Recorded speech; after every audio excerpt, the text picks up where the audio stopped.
যে মানুষটি একসময় বাংলার দিদির সবচেয়ে বিশ্বস্ত সেনাপতি ছিলেন, আজ তিনি বাংলার মসনদে। হ্যাঁ, আমি কথা বলছি শুভেন্দু অধিকারীকে নিয়ে, যিনি 2026 সালের বিধানসভা নির্বাচনে এক ঐতিহাসিক ঝড় তুলে পশ্চিমবঙ্গের প্রথম বিজেপি মুখ্যমন্ত্রী হিসাবে শপথ নিচ্ছেন। কিন্তু একজন মেদিনীপুরের সাধারণ ঘরের ছেলে থেকে রাইটার্স বা নবান্নের এই শীর্ষ আসন পর্যন্ত পৌঁছানোর পথটা কেমন ছিল, কিভাবে তিনি নিজের পুরনো রাজনৈতিক গুরু মমতা বন্দ্যোপাধ্যায়কে তার নিজেরই দুর্গে দুবার পরাজিত করলেন। আজকের এই ভিডিওতে আমরা জানবো শুভেন্দু অধিকারী এক সাধারণ ছেলে থেকে কিভাবে পশ্চিমবঙ্গের মুখ্যমন্ত্রী হয়ে ওঠার সেই রহস্যময় অবিশ্বাস্য রাজনৈতিক লড়াইয়ের গল্প। বন্ধুরা, এখনো যদি লাইক না করে থাকো তাহলে একটু লাইক করে দাও। চলো শুরু করা যাক বন্ধুরা। এই গল্পের শুরু 1970 সালের 15 ডিসেম্বর। পূর্ব মেদিনীপুরের কাথির এক সাধারণ গ্রামে শুভেন্দু অধিকারীর জন্ম এক রাজনৈতিক পরিবারে হলেও তার জীবনটা কিন্তু বিলাসবহুল ছিল না। তার বাবা শিশির অধিকারী ছিলেন এলাকার এক প্রবীণ ও সম্মানিত নেতা। ছোটবেলা থেকে শুভেন্দু পড়াশোনার পাশাপাশি সাধারণ মানুষের দুঃখ কষ্ট খুব কাছ থেকে দেখতেন। কাথি হাই স্কুল থেকে স্কুল জীবন শেষ করে তিনি পিকে কলেজ থেকে গ্র্যাজুয়েশন এবং পরবর্তীতে রবীন্দ্র ভারতীয় বিশ্ববিদ্যালয় থেকে মাস্টার্স ডিগ্রি কমপ্লিট করেন। কিন্তু শুভেন্দুর ছোটবেলা থেকেই একটা অন্য জেদ ছিল। তিনি স্বাধীনতা সংগ্রামীদের জীবনী পড়ে এতটাই অনুপ্রাণিত হয়েছিলেন যে তিনি সারা জীবন অবিবাহিত থেকে দেশের ও দশের সেবা করার সিদ্ধান্ত নেন। মাত্র 25 বছর বয়সে 1995 সালে তিনি কাথি পৌরসভার একজন সাধারণ কাউন্সিলর হিসেবে তার রাজনৈতিক জীবন শুরু করেন। তখন তিনি জাতীয় কংগ্রেসের একজন সাধারণ কর্মী ছিলেন। তার রাজনীতি কোনো বড় বড় ভাষণ দিয়ে শুরু হয়নি। 1998 সালে যখন মমতা বন্দ্যোপাধ্যায় তৃণমূল কংগ্রেস গঠন করলেন, তখন শুভেন্দু এবং তার পরিবারও এই নতুন দলে যোগ দেন। কিন্তু শুভেন্দু সাধারণ নেতা থেকে বাংলার এক বিশাল গণনেতা হিসাবে গড়ে তুলল 2007 সালের নন্দীগ্রাম আন্দোলন থেকে। সেই সময় নন্দীগ্রামে কৃষকদের জমি জোর করে কেড়ে নেওয়ার চেষ্টা করেছিল তৎকালীন বামফ্রন্ট সরকার। কৃষকদের সেই কান্নায় আর ক্ষোভ বুক চিতিয়ে দাঁড়িয়েছিলেন শুভেন্দু অধিকারী। তিনি ভূমি উচ্ছেদ প্রতিরোধ কমিটি তৈরি করে গ্রামে গ্রামে ঘুরে সাধারণ মানুষকে একজোট করেন। পুলিশ আর প্রশাসনের লাঠিগুলির সামনে দাঁড়িয়ে নিজের জীবন বাজি রেখেছিলেন তিনি। শুভেন্দু অধিকারী এই গ্রাউন্ড লেভেলের রণকৌশল আর লড়াইয়ের ফলেই নন্দীগ্রামের আন্দোলনে সফল হয়েছিল। আর এই আন্দোলনের উপর ভর করেই 2011 সালে দীর্ঘ 34 বছরের বামফ্রন্ট শাসনের অবসান ঘটিয়ে ক্ষমতায় আসেন মমতা বন্দ্যোপাধ্যায়। শুভেন্দু অধিকারী হয়ে ওঠেন তৃণমূলের অন্যতম প্রধান স্তম্ভ, মমতা বন্দ্যোপাধ্যায়ের সবচেয়ে বিশ্বস্ত সেনাপতি। নন্দীগ্রামে জয়ের পর শুভেন্দু অধিকারীর রাজনৈতিক গ্রাফ রকেটের গতিতে উপরে উঠতে থাকে। 2009 থেকে 2014 সালে তিনি তমলুক লোকসভা কেন্দ্র থেকে বিপুল ভোটে জিতে সাংসদ হয়ে দিল্লিতে যান। কিন্তু তার মন পড়ে থাকতো সবসময় বাংলার মাটিতে। তাই 2016 সালে মমতা বন্দ্যোপাধ্যায় তাকে রাজ্যে ফিরিয়ে আনেন এবং নন্দীগ্রামের বিধায়ক বানিয়ে ক্যাবিনেট মন্ত্রী করেন।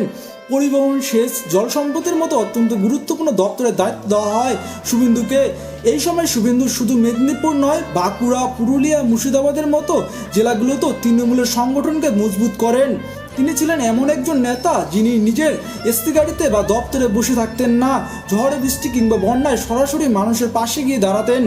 তার এই ক্লান্ত পরিশ্রমের কারণে বাংলার সাধারণ মানুষের মনে তার জন্য এক আলাদা ভালোবাসা তৈরি হয়। তিনি দলের মধ্যে অলিখিত 2 নম্বর স্থান পৌঁছে যান। কিন্তু রাজনীতিতে কোনো সম্পর্ক চিরস্থায়ী হয় না। 2020 সালের দিকে তৃণমূল কংগ্রেসের অন্তরে ক্ষমতার সমীকরণ বদলাতে শুরু করে। মমতা বন্দ্যোপাধ্যায়ের ভাইপো অভিষেক বন্দ্যোপাধ্যায়ের উত্থান এবং দলে প্রশান্ত কিশোরের এন্ট্রি হওয়ার পর শুভেন্দু অধিকারীর মতো পুরনো ত্যাগী নেতাদের গুরুত্ব কমতে শুরু করে। যে মানুষটি নিজের রক্ত জল করে দলটাকে তৈরি করেছিলেন, তিনি দেখলেন দলে তার কোনো সিদ্ধান্ত নেওয়ার ক্ষমতা আর অবশিষ্ট নেই।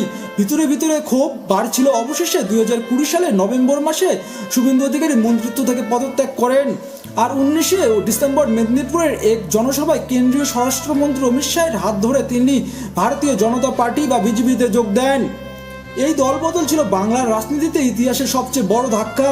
শুভেন্দু খোলাখুলি চ্যালেঞ্জ করে বলেন তিনি তৃণমূলকে ক্ষমতা থেকে সরিয়ে তারপরে ছাড়বেন। শুভেন্দু অধিকারীর জীবনের সবচেয়ে বড় পরীক্ষা। একদিকে ছিল পুরো তৃণমূল শক্তি আর অন্যদিকে ছিল মুখ্যমন্ত্রী, যিনি নিজের পুরনো কেন্দ্র ভবানীপুর ছেড়ে শুভেন্দুকে হারাতে সরাসরি নন্দীগ্রামে এসে দাঁড়ান। গোটা দেশের নজর ছিল নন্দীগ্রামের দিকে, হাই ভোল্টেজ লড়াইয়ের দিকে। শুভেন্দু অধিকারী ঘরে ঘরে গিয়ে প্রচার করেন। তিনি বলেছিলেন, আমি মেদিনীপুরের ভূমিপুত্র আর দিদি হলেন বহিরাগত। 2রা মে যখন ফলাফল এলো তখন পুরো দেশ চমকে গেল। শুভেন্দু অধিকারী এক রোমাঞ্চকর লড়াইয়ে মাত্র 1956 ভোটে স্বয়ং মুখ্যমন্ত্রীকে হারিয়ে দেন। যদিও রাজ্যে তৃণমূল সরকার গঠন করেন, কিন্তু শুভেন্দু অধিকারী জায়ান্ট কিলার হিসাবে পরিচিতি পান এবং বিধানসভায় বিরোধী দলনেতা হিসাবে এক অত্যন্ত আক্রমণাত্মক ভূমিকা পালন করতে শুরু করে। 2021 থেকে 2026 এই 5টি বছর শুভেন্দু অধিকারী বাংলার আনাচে কানাচে ঘুরে বেরিয়েছেন। বিরোধী দলনেতা হিসাবে তিনি রাজ্যের শাসক দলের দুর্নীতি, সন্দেশখালী কাণ্ড এবং সাধারণ মানুষের ওপর হওয়া অন্যায়ের বিরুদ্ধে রাজপথে নেমে তীব্র আন্দোলন গড়ে তোলেন। বিজেপি কর্মীরা যখন হিংসার শিকার হচ্ছিলেন, শুভেন্দু নিজেই আইনি এবং নৈতিক লড়াইয়ে তাদের পাশে এসে দাঁড়ান, যার ফল দেখা গেল 2026 সালের বিধানসভা নির্বাচনে। শুভেন্দু অধিকারী এবার কেবল নিজের ঘর নন্দীগ্রামে জেতেননি, বরং মমতা বন্দ্যোপাধ্যায় সবচেয়ে নিরাপদ দুর্গ ভবানীপুরে গিয়েও তাকে 15,105 ভোটের ব্যবধানে হারিয়ে এক অবিশ্বাস্য ডবল জয় ছিনিয়ে নেন। শুভেন্দুর এই ঝড়ের সামনে তৃণমূলের 15 বছরের শাসনের অবসান ঘটে এবং বিজেপি 260টি আসনের পেয়ে ঐতিহাসিক সংখ্যাগরিষ্ঠতা লাভ করে। দিল্লির কেন্দ্রীয় এবং দলের 207 জন বিধায়ক সর্বসম্মতভাবে শুভেন্দু অধিকারীকে তাদের নেতা হিসেবে বেছে নেন। কাউন্সিলর থেকে শুরু করে বিধায়ক, সাংসদ, রাজ্যের হেভিওয়েট মন্ত্রী, বিরোধী দলনেতা এবং আজ অবশেষে পশ্চিমবঙ্গের প্রথম বিজেপি মুখ্যমন্ত্রী শুভেন্দু অধিকারী। এই দীর্ঘ রাজনৈতিক সফর কোনো রূপকথার চেয়েও কম নয়। তিনি প্রমাণ করেছেন যে যদি মনের মধ্যে জেদ থাকে এবং মাটির মানুষের সাথে গভীর সংযোগ থাকে, তবে সাধারণ ঘরের ছেলেও একদিন রাজ্যের সর্বোচ্চ আসনে বসতে পারে।